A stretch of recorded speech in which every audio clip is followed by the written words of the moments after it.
태초에 하나님이 천지를 창조하셨습니다. 땅이 혼돈하고 공허하며 흑암의 깊음 위에 있고 하나님의 영은 수면 위에 운행하셨습니다. 모세가 지금 출애굽한 백성들에게 이렇게 선포했을 때 그들의 마음이 어땠을까요?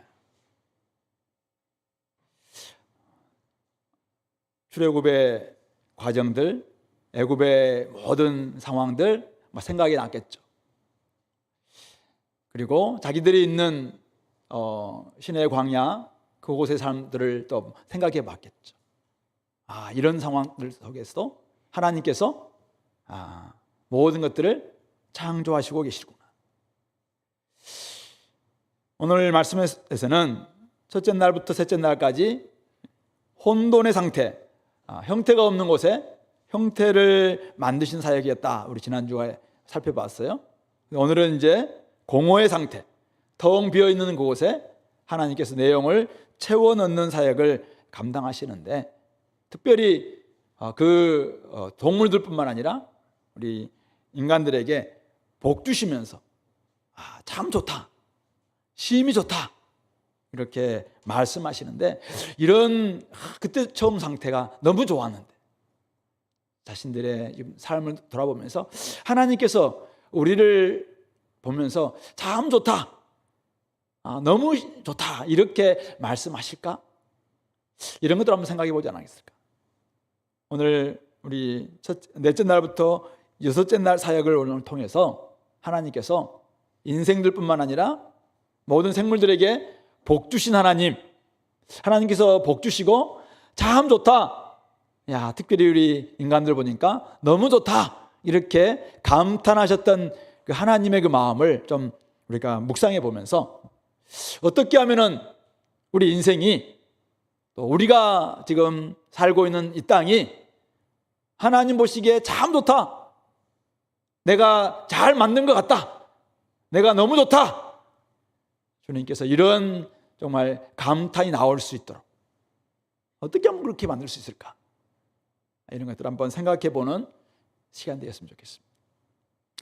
우리 넷째 날 사역 14절부터 19절인데요. 하나님께서 궁창에 광명체를 만드셨습니다. 이것은 첫째 날 창조하셨던 낮과 밤의 사역에 대응되는 사역이죠. 하늘의 궁창에 광명체들이 있어서, 발광체들이 있어서 낮과 밤을 나누게 하고 그것들로 징조, 계절, 날, 해 이루게 하라 이렇게 말씀하십니다. 광명체들이 하늘의 궁창에 있어서 땅을 비추라 그렇게 말씀하시니까 그대로 되었다라고 이야기합니다. 하나님이 두 광명체를 만드사 큰 광명체 태양으로 하여금 낮을 주관하게 하시고 작은 광명체로 달로 밤을 주관하게 하셨습니다. 별들을 만드시고 하나님이 그것들을 하늘의 궁창에 두시면서 땅을 비추게 하셨습니다. 그리고는 그들에게 기능을 부여하셨죠.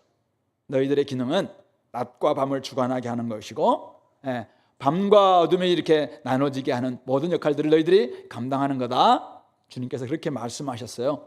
그때 참 그렇게 되는 모습 보면서 주님께서 보시기에 좋았다 이렇게 말씀하고 있습니다. 질문이 생기죠. 태양이 없는데 어떻게 빛을 비추고 태양과 낮이 낮과 밤이 생겼을까? 첫째 날에 그것도. 그래서 우리가 지난 시간에 이야기했어요. 성경은 과학책이 아니라고. 하나님께서 이 우주 만물을 어떻게 만들었을까, 그 기원에 대해서 어떻게 방법을 지금 설명하고 있는 책이 아니에요.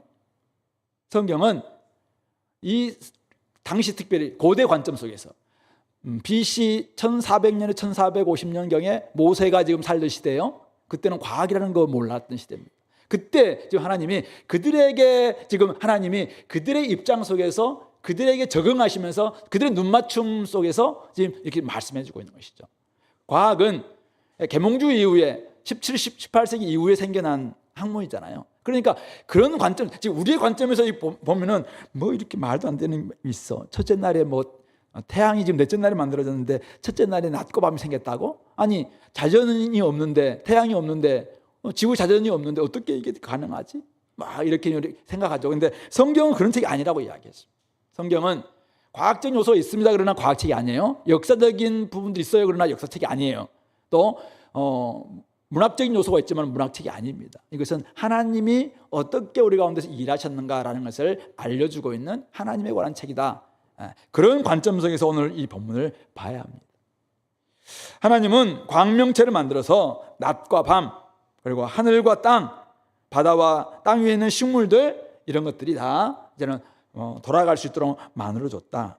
특별히 내 뜻날 사역, 이것을 하나님 먼저 만들었던 이 모든 것들을 주관할 주체로서 하늘에 광명체를 만드셨다라고 이야기하면서 태양과 달과 별들, 이런 것들을 만드신 목적은 낮과 밤이 나뉘게 되고 계절, 또 날, 해 구분이 생길 수 있도록 하셨다, 그런 이야기를 하고 있는 것이죠. 이 땅에서 지금 자연법칙, 우리가 연구해 보니까 자연 안에는 자연의 법칙들이 있는데 이것이 어떻게 해서 생겼을까라는 부분들을 우리가 하나하나 연구하는 과목이 이제 과학이라면은, 성경은 이런 것들을 보니까 막 자연 법칙 분명히 있어요. 돌아가고 있고, 지금 특별히 당시 고대 관점 속에서 계절이 바뀝니다. 그리고 해가 바뀝니다. 날이 바뀝니다. 이것들을 좀 누가 어떻게 해야 되는가? 성경은 하나님이 이 모든 것을 주관하고 계시다. 그것을 하기 위해서 태양도 만드셨고 달도 만드셨다. 그리고 별들도 허락해 주셨다. 특별히 고대 근동의 관점, 그 점의 시점에서 한번 생각해 보세요.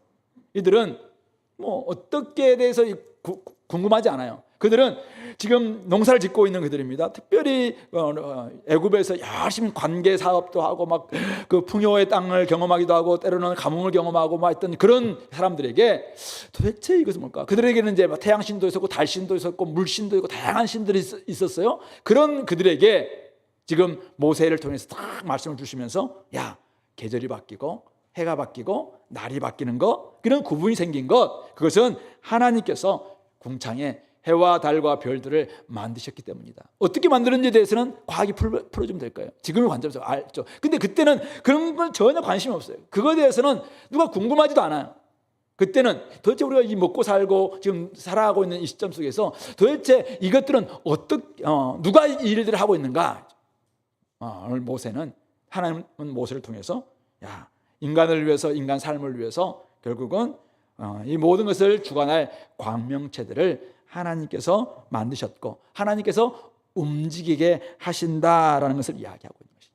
뭐 아이들이 궁금합니다. 아니 아빠, 아니 태양이 있어야지 지구가 자전해서 낮과 밤이 바뀌는 게 아니냐고. 진짜 태양이 도는 것도 아니고 지구가 1년에 한 번 돌아야지 뭐 해가 바뀌고 계절도 바뀌는 게 아니냐고. 맞아요. 과학은 그렇게 이야기하죠. 근데 성경은 뭘 이야기하냐면은 그거 방법을 이야기하는 게 아니라, 누가 그 모든 것을 지금 주관하고 계셨는가.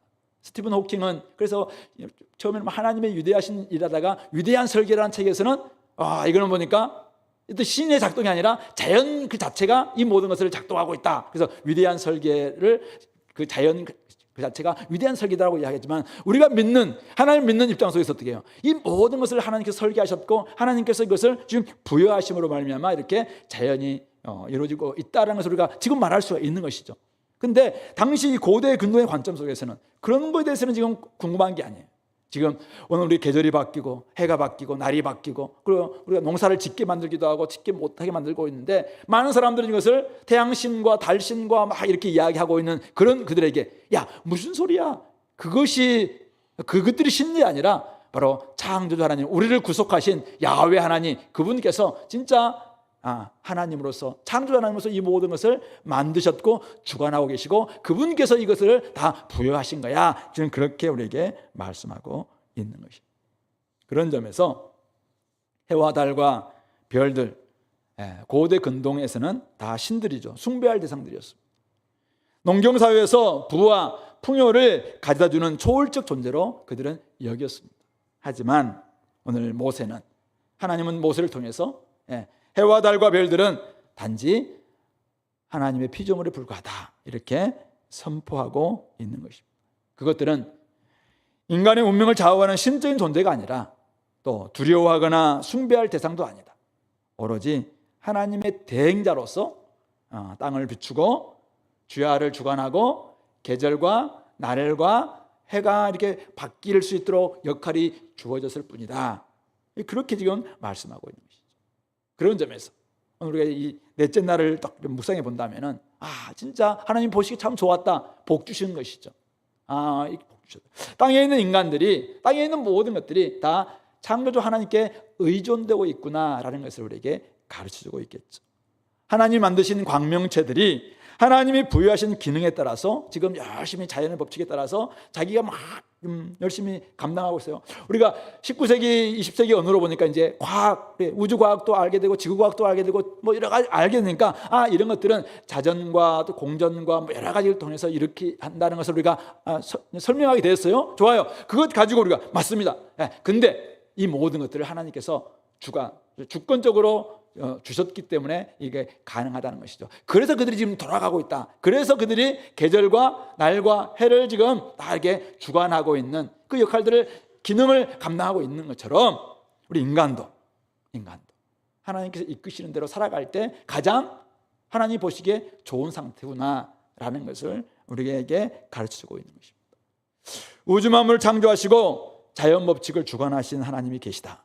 오늘 모세는 그렇게 지금 우리에게 이 말씀을 통해서 알려주고 있는 것이죠. 빛과 어둠을 나누시고 어둠이 이 가득한 세상도 하나님께서 빛을 비추게 하심으로 말미암아 환하게 비추었던 바로 그 하나님을 경배하는 것이 우리 인생을 바르게 사는 수 있는 길이다라는 것을 우리에게 가르쳐주고 있는 것입니다. 여러분들이 과학을 지금 공부하고 있습니까? 그걸 통해서 새로운 사실들이 많이 발견되고 있습니까? 좋았습니다. 근데 그 모든 것을 발견할 수 있도록 작동할 수 있는 지금 원리를 제공하신 분이 하나님이시라는 사실이죠. 이 관점으로 성경을 보면서 들어가서 이게 틀렸다라고 이야기하는 게 아니라 당시의 관점 속에서 성경을 해석해 내십시오. 그걸 가지고 오늘 우리 삶 가운데서 적용하시면 돼요. 우리가 지금 연구를 통해서 이렇게 나온 이 사실이 하나님이 결국은 이렇게 함으로 이렇게 해주셔서 오늘 우리에게 만들어졌구나. 그러므로 하나님이 신의 언어가 이 안에 들어있는 것이고 신의 여러 가지의 숨결이 이곳에 있구나. 많은 분들, 우리 그 유전자 지도를 찾아냈던 그분 존 콜린스인가요? 그분도 우리 유실론적 우리 기독 과학자잖아요. 그분의 어떤 고백처럼 신의 언어가 있다는 것이죠. 그런 관점이 본다면 얼마든지 하나님을 찬양할 수 있고 하나님을 높일 수 있다라는 것을 알게 되는 것입니다. 다섯째 날 사역을 보시면은 20절부터 23절인데 하나님 물들은 생물을 번성하게 하라. 땅 위 하늘의 궁창에는 새가 나르라. 그러니까 새가 날았겠죠. 하나님이 큰 바다 생물 이것과 물에서 번성하는 움직이는 모든 생물을 종류대로, 또 날개 있는 새들도 종류대로 창조하시니까 하나님 보시기에 좋았습니다. 그래서 그들에게, 인간에게 나중에 28절에 복 주시기 전에 먼저 이들에게 복을 주십니다. 22절에 복 주시면서 생육하고 번성하여 여러 바닷물에 충만하라. 새들도 땅에 번성하라. 이렇게 해서 다섯째 날 사역이 마치게 됩니다. 우리 여기서 한번 생각해 보는 건 종류대로 만드셨다. 여섯째 날도 보시면은 24절을 보시면은 땅 생물들도 종류대로 만들었죠. 종류대로 내라. 그래서 종류대로 내라. 25절 보니까 땅의 짐승을 종류대로, 가축도 종류대로, 또 땅에 기는 모든 것도 종류대로 만드시니까 보시기에 좋았다. 이렇게 이야기하고 있습니다. 물들은 생물로 종류대로 번성하고, 궁창에는 새들이 종류대로 번성하고, 땅에는 또 땅의 짐승들이 종류대로 번성할 수 있도록 하셨습니다. 그리고 그것을 보니까 참 좋았습니다. 그리고 하나님이 그들에게 복 주시면서 야, 너희들 마음껏 온 땅에 번성하고 생육하고 충만해라. 이렇게 말씀해 주신 것입니다. 다양성을 통해서 조화, 아름다움, 이것이 무엇인지를 보여주고 있는 것입니다. 다양한 빛깔과 크기, 다양한 형태와 날개짓, 각기 종류대로 헤엄치는 모습, 이런 모든 것들을 하나님께서 허용해 주셨고, 그것을 하나님께서 그들에게 복 주시면서 또 마음껏 그들 한번 살아봐라 이렇게 하신 것이죠. 그리고 하나님 보시기에 참 좋다 이렇게 말씀해 주신 것입니다. 저희가 하다가 이제 옛날 우리 생물 시간에 배웠던 종속, 과목, 강문계가 생각이 나요. 기억납니까? 우리 종속이 있고, 우리 어떤 인간의 종이 있고, 무슨 종이 있고, 무슨 종이 있다면 그 밑에는 속이 있고, 종속, 과목, 강문계 이런 게 있잖아요. 그래서 그걸 통해서 분류가 된다. 그래서 이렇게 했는데 올라가면 이제 한 조상 뭐 어디서 나온다 뭐 이런 게 있는데요. 오늘 성경은 창조과학에서는 이제 이거 보면서 이걸 가지고 봐라, 각 종마다 다르게 이렇게 만들어지지 않았느냐, 그렇게 이제 이야기하는 근거 부분이에요. 그래서 각자 원숭이의 종이 있고 사람의 종이 있고 고릴라의 종이 있고 다 다르다. 그리고 뭐 여기에서 이쪽으로 바뀐 게 아니라 다 이건 다 이렇게 자기의 종들을 있다. 하나님 그렇게 만든 것이다. 그렇게 이야기하는 근거 본문이기도 합니다. 근데 하나님이 창조과학이나 아니면 우리 과학을 근거 알려주기 위해서 이 성경을 쓴 게 아니라는 것은 분명합니다. 성경은 지금 다양함들을 통해서 그것을 하나님께서 허용해 주셨다는 거죠. 그래서 그렇게 할 때 참 아름답고 귀하다. 그리고 그 자체가 정말 하나님 보시기에 조화롭고 아름답고 보시기에 좋다라는 것을 우리에게 알려주고 있습니다. 하나님 21세기에 우리가 살고 있는 시대에 과학을 몰랐기 때문에 하나님께서 이것을 알려주신 게 아니라 당시 사람들에게는 전혀 그런데 1도 관심이 없는 사람들이에요. BC 1400년에 살고 있는 사람들이 뭐에 관심이 있겠습니까? 다양한 사람들이 지금 막 잡족들을 포함해서 다 함께 지금 출애굽했어요. 근데 그들에게 지금 모여있는 그들에게 알려주고 싶은 게 뭐예요? 야, 다양함들에 대해서 서로 인정하고 이게 하나님이 창조해 주셨다.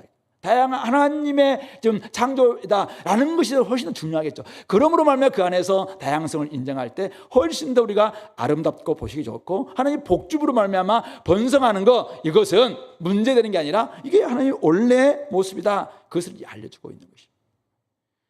창조론을 믿는 우리는 다 창조를 믿죠.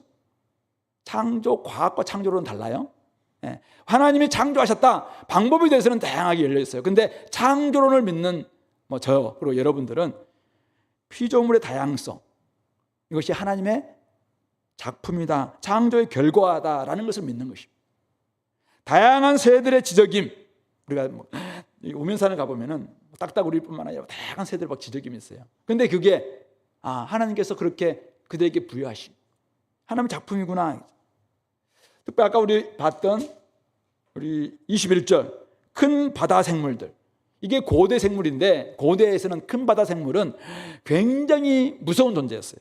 그래서 우리 예레미야, 에스겔 이런 책들 보면은 이 큰 바다 생물 리오야단이라고 표현되고 있는, 또 악어라고 표현되는 라비라고 표현되고 있는 이런 큰 바다 생물들을 굉장히 두렵기 때문에, 그래서 바빌론이라든지 애굽을 이렇게 리오야단이나 악어나 또 바다 라합과 이런 것들을 표현하고 있거든요. 여기 나와 있는 이런 것들도 오늘 성경은 뭐라고 합니까? 이런 것들도 하나님의 아름다운 선하신 창조물에 불과하다, 그렇게 이야기하고 있는 것이죠. 궁금한 거는 이제 우리 아이들이 어떻게 다양한 종이, 지금의 형태, 그리고 저들에게 유전자 구조가 있는데 이 유전자 구조를 어떻게 우리가 지게 됐습니까? 라고 묻는다면 우리는 어떻게 해야 돼요? 성경을 통해서 이것을 알 수 있는 길은 없어요. 성경은 그걸 설명하는 책이 아니라니까. 성경은 과학책이 아니에요. 성경은 이 모든 것을 하나님께서 창조하셨다. 하나님의 지금 주권 아래에서 이것을 만들어졌다. 이것을 알려면 과학을 공부해야 되죠. 과학 보니까 이걸 통해서 이렇게 이런 종이 생겼고 이런 형태가 생겼고 이러한 이제는 유전자 구조가 생겼다라는 것을 밝혀내겠죠. 과학이 풀어낸다면 하나님께서 내가 너에게 준 지혜를 가지고 잘 풀어내네, 이렇게 말씀하시겠죠. 그런 점에서 우리는 과학과 성경이 사실은 상충되는, 이렇게 대결하는 구도가 아니라는 사실을 기억했으면 좋겠습니다. 중요한 것은 이거죠. 성경은 창조주 하나님께서 이 모든 것을 다양하게 허락하셨다. 그것을 선언하고 있는 것입니다. 그것을 통해서 아름다움과 조화, 함께 살아가는 기쁨과 즐거움을 맛보게 하셨음을 찬양하게 합니다. 아까 우리 찬양했던 것처럼 마음껏 찬양하게 합니다. 하나님의 창조 세계가 다양성 속에 조화와 질서가 있음을 알려주고 있는 것입니다. 하나님은 인간에게 복 주시기 이전에 그들에게 복 주셨고 생육하고 번성하여 충만하라고 말씀하셨습니다. 그러므로 우리 인간들은 저 피조 세계와 함께 복받은 존재들이니까, 그들이 우리보다 먼저 복받았어요. 복받은 존재들이니까 그들과 함께 온 땅에 번성하고 생육하고 충만하면서 하나님을 함께 노래해야 되죠. 산과 들에 갔을 때 새들이 지저귀잖아요. 그러면은 와 노래 잘하네 하면서 여러분도 함께 지저귀 나요. 함께 막 노래하는 이런 모습들이 필요한 것입니다. 이게 사실은 우리가 해야 될 모습이죠. 때로는 바다 생물, 큰 바다 생물 같은 두려운 존재가 있어요. 그들이 이게 무서우니까 바다도 무섭고 큰 바다 생물도 무서우니까 이걸 막 대적으로 바벨론으로 애굽으로 묘사하기도 했어요. 예, 그런데 오늘 모세는 이걸 통해서 알려주고 있는 바는 무엇입니까? 두려워할 대적이 아니라는 거예요. 그것들은 하나님의 피조물에 불과하다라는 것을 이야기하고 있는 것이죠. 오직 두려워하고 오직 경외하고 오직 찬양하고 오직 숭배할 분은 태양신도 아니고 달신도 아니고 물신도 아닐 뿐만 아니라 큰 바다 생물, 이 땅에 있는 어떤 피조물, 어떤 것도 결코 아니다. 여러분들 히말라야 산맥을 혹에 가게 될 일이 있다면 그곳에서 그 엄청난 그 위험 앞에, 산 앞에서 영산이다. 근데 이 영산이 되게 만들어주신 분이 누구냐 했죠. 예, 어떻게 만들었을까? 이거는 과학이 풀어낼 겁니다. 그렇죠? 이것이 여러 가지 지진 활동이라든지 아니면 여러 가지 판과 판이 부딪혀서 이렇게 활동을 해서 이렇게 올라오고 이것은 과학이 풀어낸 이야기예요. 근데 우리는 이렇게 모든 것들을 이루신 분이 하나님이시다라는 사실을 알고 그 앞에서 이 안에 하나님의 놀라운 위엄과 지금 하나님의 신성이 쫙 깃들어 같은 막 이런 모습 보면서 그들을 찬양하는 게 아니라 그 만물을 찬양하는 것이 아니라 이렇게 만드시고 이렇게 주권적으로 역사하시는 하나님을 찬양하는 그것이 우리가 해야 될 일이라는 것입니다. 자연 만물은 아무리 크고 위험이 있어도 숭배의 대상이 아니다. 오로지 우리와 함께 창조주 하나님을 경배해야 될 주체일 뿐입니다. 그런 점에서 여러분들이 오늘 좀 시각을 달리 하시고 또 우리 자녀들에게도 이제 가르칠 때도 제가 좀 조심스러워요. 여러분들이 아이들이 창조과학을 굉장히 신봉하고 창조과학에 따라서 아이들이 막 가르치고 있는데 제가 지금 창조과학을 부정하고 있나 이렇게 혹시 오해하신 분도 있을지 모르겠는데 성경은 과학책이 아니라는 이야기를 하고 있는 거예요. 과학으로 들어가면은 너무 벽에 부딪혀요. 그러니까 성경을 자꾸 과학과 같이 막 하면서 그럼 과학이 틀렸네 이렇게 하면은 아이들이 힘들어서 공부 못 할 거예요. 그럼 나는 오직 성경만 읽어야 돼 이렇게 나오겠죠. 성경책과 과학책은 목적이 다르다니까요. 그런 점에서 우리가 좀 성경으로 이 모든 우리가 배우고 있는 모든 학문 그래서 하나님께서 결국은 허락한 범위 속에서 이거 하고 있구나.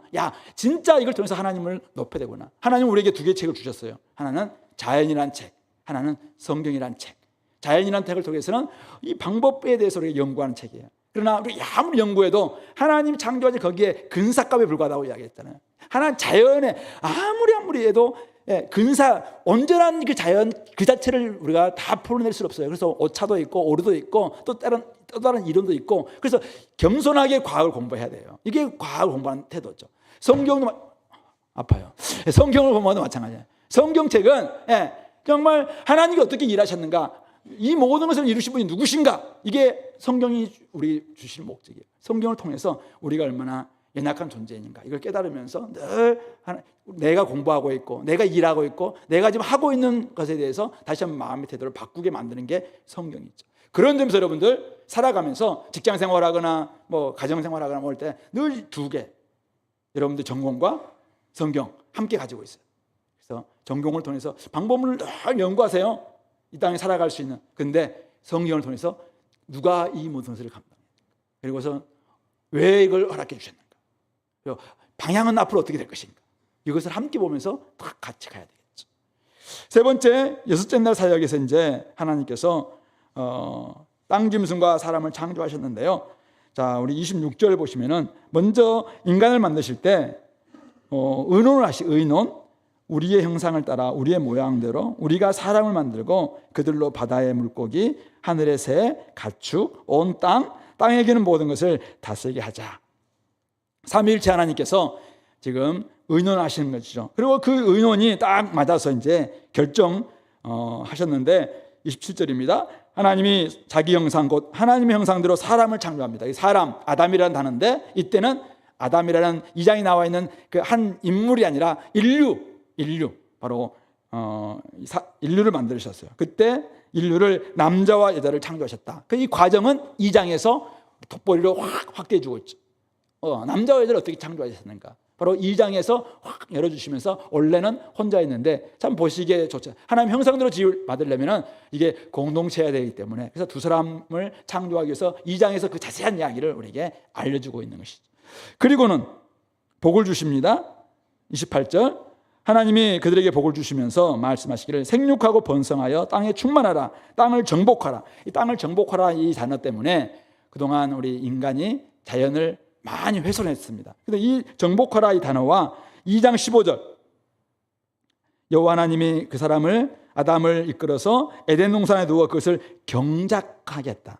경작하겠다. 바로 이 단어입니다. 그러니까 정복한다는 말은 땅을 엉망진창 만들어서 다 뭐 이렇게 지배해서 우리 인간의 어떤 탐욕의 도구가 되게 해라 이 말이 아니라 경작하라.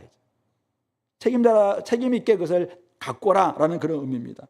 그리고는 이제 바다의 생물, 바다의 물고기, 하늘의 새, 땅에 움직이는 모든 생물을 다스리라 이렇게 사명도 주셨습니다. 그리고 사명 주실 뿐만 아니라 29절 보시면은 먹거리도 주시죠. 그래서 온 지면에 있는 씨 맺는 채소, 씨 가진 열매 맺는 나무를 너에게 주느니 먹을 거리가 되리라. 또 땅의 짐승, 하늘의 새, 또 모든 땅에 기는 동물들에게도 푸른 풀을 먹거리로 그들에게 주십니다. 그래서 처음에는 다 채식을 하도록 허락했죠. 나중에 이제 노아 홍수가 끝나고 난 다음에 9장에 가면은 이제는 육식을 할 수 있도록 허용을 합니다만 처음에는 다 채식만 가지고도 할 수 있도록 어쨌든 먹거리를 허락해 주셨다라는 것을 말씀해 주고 있습니다.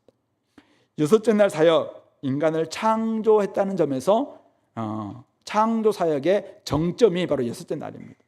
하나님의 형상대로 인류를 창조하시되 남자와 여자로 창조하셨습니다. 그래서 남자와 여자가 둘 다 하나님의 형상대로 지음받았다라는 것을 알 수 있고 또 인간에게는 첫 번째 사명이 생육하고 번성하여 땅이 충만하고 땅을 경작하고 정복하고 모든 생물을 다스리라라는 이런 사명이 주어졌다. 그러므로 하나님의 형상대로 지음받은 인간에게는 이미 복을 받은 인간에게는 이렇게 엄청난 존엄과 사명이 있었다라는 것을 오늘 모세가 지금 백성들이 가르쳐주고 있고 하나님은 이 말씀을 통해서 오늘 우리들에게도 가르쳐주고 있는 것입니다.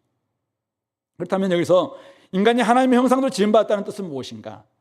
우리가 이 복받았다는 이야기는 제가 올해 여러분들 기억할지는 모르겠지만 올해 신년 기도회 때 이 본문 가지고 복 주신 하나님에 대한 이야기를 좀 했기 때문에 그 부분 생략하겠습니다. 근데 어쨌든 형상대로 지음받았다는 것은 무엇인가?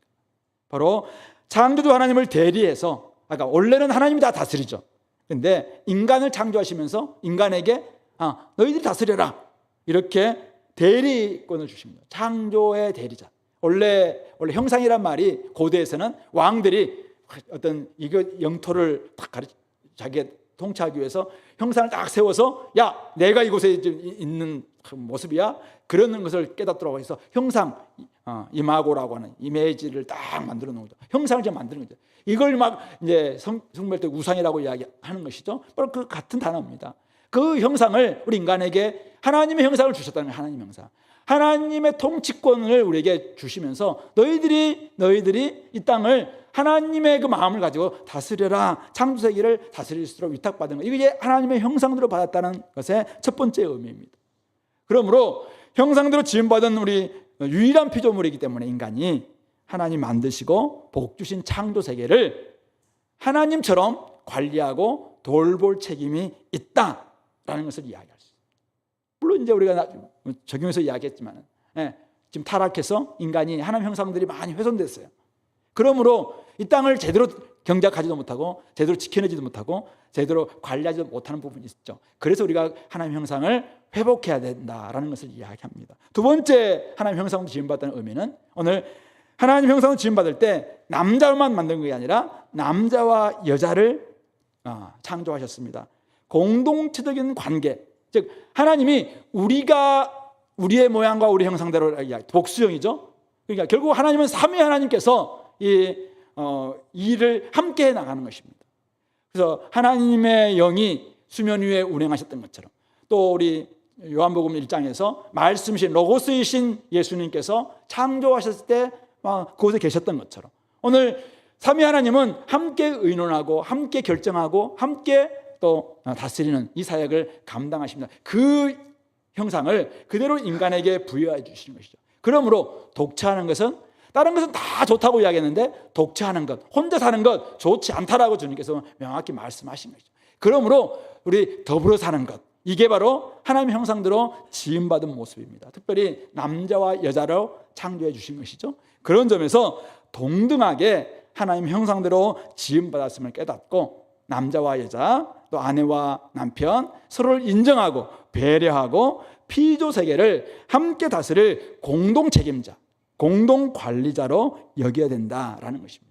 삼위 하나님이 서로 의논하고 결정하고 막 이렇게 한 펠로십이 이루어졌던 것처럼, 물론 그 안에 나름대로 뭐 질서가 있어요. 근데 그 펠로십이 이루어져서 함께 했던 것처럼 우리 공동체 안에서도 이런 부분들은 꼭 필요하다. 이게 아마 두 번째 의미라고 생각해요. 세 번째 의미는 나중에 여러분이 2장 이후에 보면은 하나님은 형상대로 지음받은 인간과 소통합니다. 그러니까 결국은 하나님 형상으로 지음받았다는 말은 결국 하나님과 소통할 수 있는 존재로 만들었다는 것이죠. 인격적인 존재로 만들어요. 하나님은 인격적인 분이세요. 그래서 우리와 함께 끊임없이 소통합니다. 그래서 하나님의 생각을 나누기도 하고 하나님의 느낌을 말씀하시기도 하고 하나님의 뜻을 우리에게 가르쳐 주시기도 하는 것이죠. 그래서 우리는 그 하나님의 소통을 통해서 하나님의 뜻도 하나님의 생각도 하나님의 느낌도 우리가 받는 것입니다. 지정의 전 인격을 가지고 하나님의 지정의에 우리가 함께 부합하는 삶을 통해서 그것을 우리가 깨닫고 그렇게 살아내는 존재가 되는 것이죠. 그렇지 못할 때 사람들을 향해서 짐승 같다 이렇게 이야기합니다. 하나님의 인격적인 모습들을 담아내지 못하고 하나님의 감정, 하나님의 의지, 하나님의 지성 이것을 담아내지 못하고 살아가면서 살아가는 이성 없는 짐승과 같다. 우리 유다서인가요? 거기 나와 있는 것처럼 이렇게 될 수 있는 것이죠. 그런 점에서 우리가 하나님과 끊임없이 소통하고 있는가? 이게 중요하죠. 한 가지만 더 본다면은 원래 하나님의 성품 거룩하고 정의롭고 선하고 또 사랑이 많고 사랑 이것만 이야기해도 사랑은 복수가 아니고서는 사랑을 설명할 수가 없어요. 그래서 삼위 하나님께서 사랑하시기 때문에 사랑이 가능한 거죠. 이런 성품들이 우리 인간에게 주어졌다. 그런 점에서 우리가 하나님의 공유적 속성이 있어요. 하나님과 딱 구별되는 속성이 있죠. 하나님은 영원하시고 하나님은 불변하시고 하나님은 완전하시고 이런 것들은 좀 비공유적, 함께하지 않는 거죠. 그러나 공유적 속성, 하나님 닮은 성품들은 우리가 많이 있죠. 이런 부분들을 드러내는 것을 또한 하나님을 형상도 지음받았다라고 말할 수가 있을 것입니다. 자, 그런 점에서 우리는 옆에 한번 보세요. 졸고 있나요? 깨우세요. 이 사람이 지금 졸고 있지만은 하나님 형상대로 지음받은 존재, 존귀한 존재. 이들이 온 땅을 하나님의 사명을 받은 존재라고 창조해 주셨다는 거죠. 우리 아이들도 하나님의 형상대로 지음받은 존재. 이들이 얼마나 귀한 존재인가, 얼마나 존엄한 존재인가, 얼마나 그냥 동물과 또 짐승들과는 다른 존재인가, 얼마나 이 보편적 하나님이 우리에게 부여해 주신 보편적 가치를 계속 보존해야 될 그러한 사명을 받은 존재인가, 이것을 우리에게 가르쳐주고 있습니다. 그렇기 때문에 이런 하나님의 형상대로 지음받은 인간을 살상하거나 무시하거나 이런 것에 대해서 굉장히 하나님께서는 분노하시고 죄라고 이야기하고 있는 것이죠. 특별히 우리 시편 8편 한번 읽어볼까요? 시편 8편 구약성경 다윗의 시인데, 자, 시편 8편 1절부터 9절 전체가 다 중요합니다만 우리가 4절 5절만 한번 읽어봅시다. 자, 시편 8편 808페이지 같이 읽어볼까요? 사람이 무엇이기에 주께서 그를 생각하시며 인자가 무엇이기에 주께서 그를 돌보시나이까. 그를 하나님보다 조금 못하게 하시고 영화와 존귀로 관을 씌우셨나이다. 아멘. 특별히 5절 보면은 그를 옛날 번역 성경에서는 천사보다 조금 못하게 하시고 이렇게 번역했는데 개역 개정은 하나님보다 조금 못하게 하시고, 그러니까 인간이 하나님보다 훨씬 더 낫다 이렇게 보는 거죠. 왜냐하면은 하나님은 우리 인간에게 영화와 존귀로 관을 씌우셔서 얼마나 하나님은 우리 인간을 정말 존귀하게 여기시는지, 얼마나 우리 인자, 사람을 귀하게 여기시는지 돌보시기도 하고 우리에게 막 엄청난 사명을 주어서 정말 우리가 한번 마음껏 하나님을 드러내도록 이렇게 허락해 주셨다는 것이죠. 그래서 6절을 보십시오. 주의 손으로 만드시면서 다스리게 하시고 만물을 그의 발 아래 다 두셨으니 소, 양, 들짐승, 공중의 새, 바다 물고기, 바닷길 다니는 모든 것들. 그러므로 이렇게 인간이 제대로 하나님의 존엄을 닮아서 사명을 닮아서 이 땅을 제대로 경작하고 다스릴 수 있다면 진짜 주의 이름이 온 땅에 아름답게 펼칠 수 있을 것이다. 오늘 다윗이 이렇게 노래하고 있는 것입니다. 주님께서 만드신 인간 어떤 존재보다 귀하고 아름답습니다. 영화와 전기로 관을 씌우신 존재입니다. 하나님보다 조금 못한 존재로 만들었을 뿐입니다. 따라서 한 사람 먼저 자신을 한번 생각해 보세요. 자신. 내가 요즘 어떤가? 내가 얼마나 존귀한가? 내가 얼마나 하나님 앞에서 하나님 나라를 얼마나 귀하게 여기실 것인가? 자신을 한번 돌아봤으면 좋겠습니다. 타인들 한번 보세요. 타인들. 비록 그들이 타락으로 말미암아 하나님을 잘 믿지 못하고 또 하나님의 형상도 많이 지금 훼손되어 있다 할지라도 그들의 존엄성은 여전합니다. 그들은 귀한 존재입니다. 여러분들 회사에서 아직 믿지 않고 있는 그 지체들, 그들은 정말 하나님께서 아직도 천사보다 조금 못한, 하나님보다 조금 못한 존재로서 귀하게 여기는 그런 존재로 대할 수 있어야 되는 것입니다. 그런데 이런 귀한 사명들이 오늘 우리 인간에게 주어졌다는 거잖아요. 그래서 하나님께서 굉장히 이걸 주실 때 제가 한번 생각해 봤어요. 모세가 이것을 읽었을 때 이때가 어느 시점인가? BC 한 1400년경이거든요.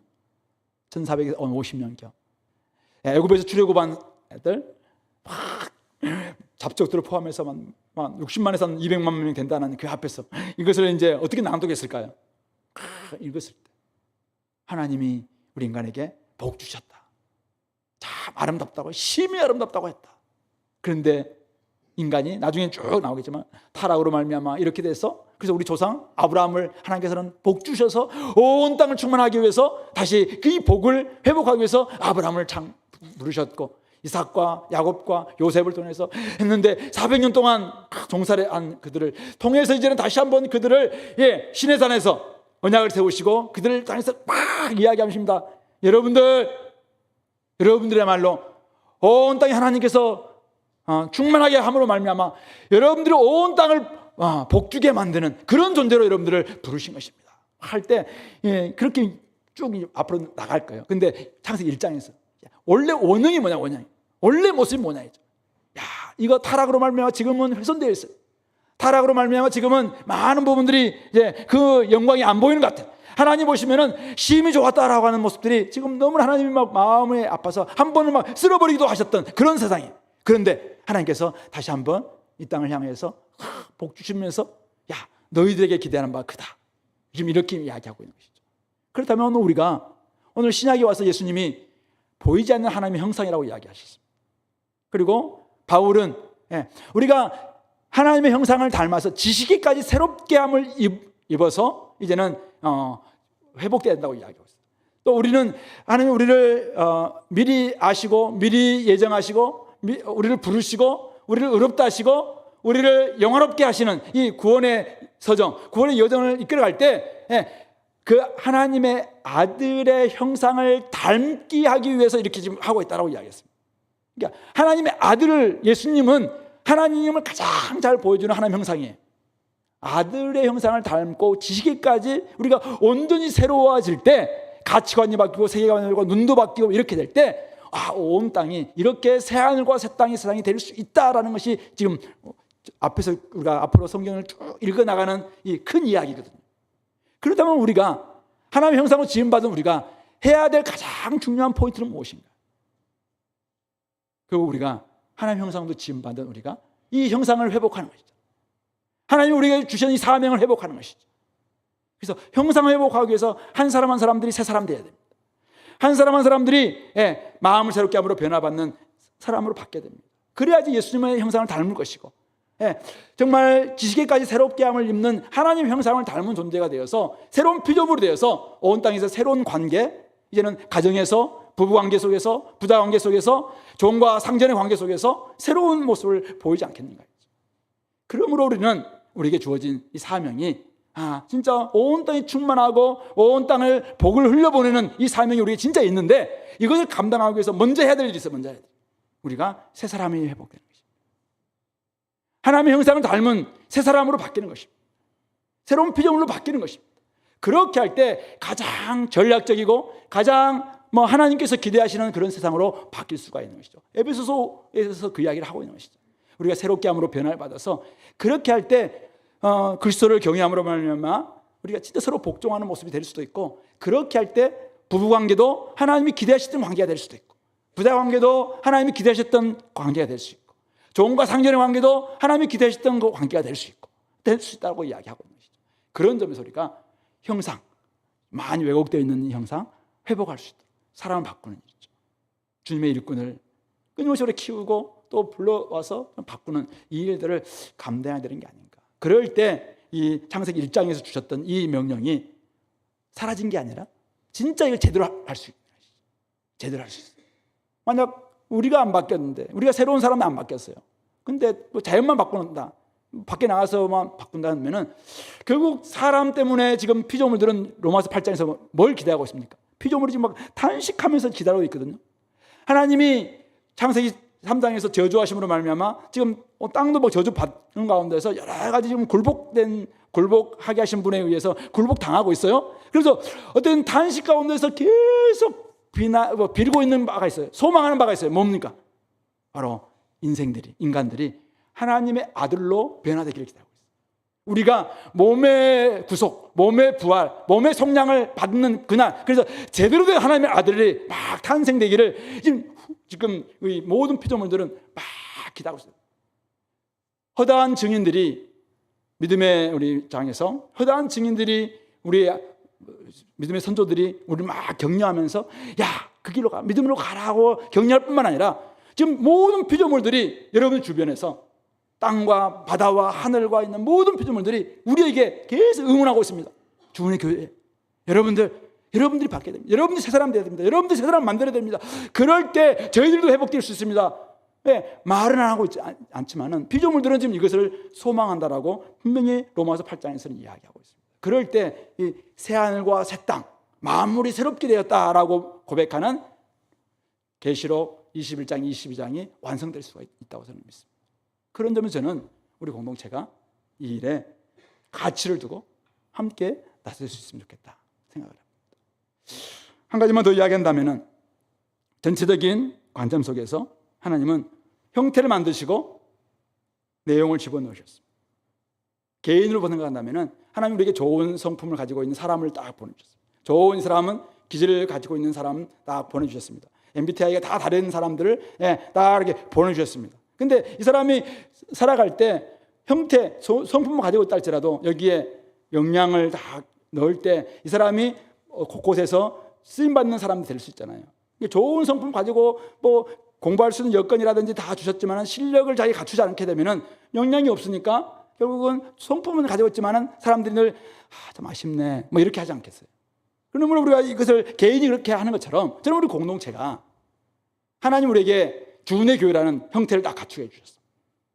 청년부라는 형태, 또 장년부라는 형태, 소그룹이라는 형태, 그리고 대학부라는 형태, 전도팀이라는 형태 다 갖추셨어요.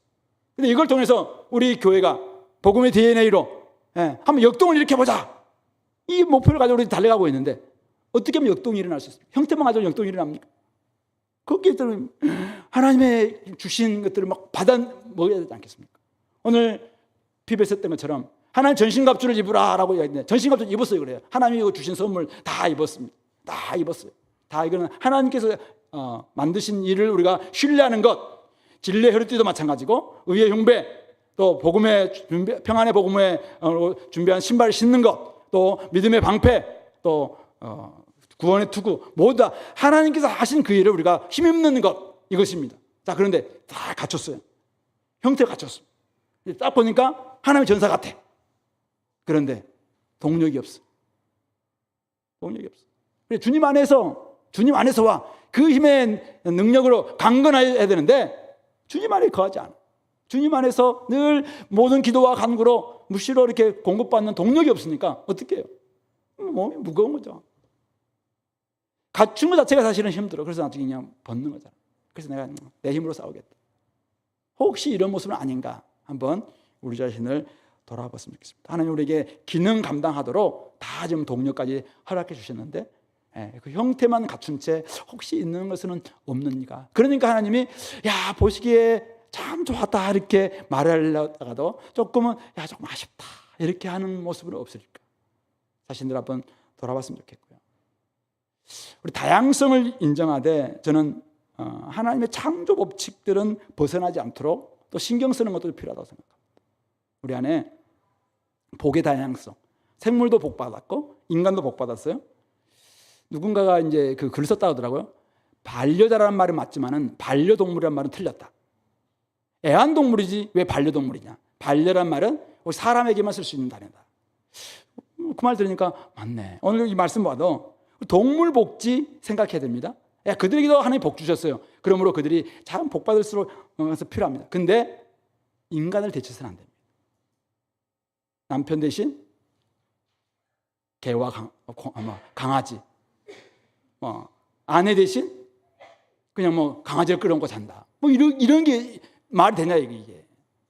어린아이들도 좀 그 애완돌 가지고 그 생명을 부으면서 이렇게 친구와 사귀고 돌과 사귀고 이런 돌 김용옥 말고 돌과 함께 보면서 한다는. 그러니까 그 정도로 많이 지금 우리 시대가 좀 외로움과 이런 게 있다는 것을 가르치고 있는데요. 어쨌든 중요한 것은 저는 복의 다양성들을 인정하되 사람과 짐승, 동물과의 경계에 대해서는 명확해야 된다.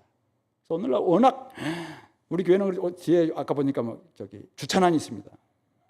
유모차 주차난이 생겼어요. 주차난이 있는데 다른 데 가니까 이렇게 개들의 주차난이 유모차들 다 끌고 나오는데 전부 유모차가 사람이 아니라 이렇게 있어요. 개들이 전부 다 있어요. 그거 제가 죄다라고 얘기하는 게 아니라 그러니까 갈수록 동물과 사람 이거의 구분들이 사라지는 게 아닌가 이런 생각이 들어서 제가 반려자, 반려동물 이 말다가 반려동물 그냥 저도 그냥 아무 생각 없었는데 그분이 그렇게 이야기하니까 그럴 수도 있겠다. 근데 말씀 보니까 조금 이런 부분들에서 구분은 필요하구나라는 것을 생각해 봤고요. 남자와 여자의 동등성과 역할도 마찬가지입니다. 창조 원리, 자연 법칙을 거스려서는 안 됩니다. 동성애, 동성 결혼, 창조 원리에 벗어나는 것입니다. 남녀가 함께 공동체 목표를 위해서 함께 수고하는 것 맞습니다. 그러나 또 그것이 창조 원리를 좀 벗어나서 동성애를 하거나 동성 결혼하는 것 이런 부분들은 잘못된 부분이라는 것을 우리가 명확히 해야 됩니다. 우리 교회가 이제 이번에 양육과 관련돼서 너처링 처치라는 단어를 썼잖아요. 제가 그래서 조금 갑자기 궁금했어요. 그래서 제가 챗 GPT를 써본 적이 별로 없어요. 근데 궁금해가지고 챗 GPT한테 물어봤어요. 너처링을 여성의 관점에서 한번 말해줘. 이렇게 한번 적어보니까 이렇게 나왔어요. 제가 다 적진 않았는데 자녀를 돌보는 것뿐만 아니라 인간관계를 유지하고 성장시키는 역할을 해왔다. 여성의 공감과 이해, 감정적 지지를 바탕으로 한 상호작용을 통해 타인을 성장시키고 그들의 잠재력을 발휘할 수 있도록 돕는다는 점에서 중요하다. 너처링 처치의 중요한 역할들이 여성이구나라는 부분들을 좀 생각할 수 있는.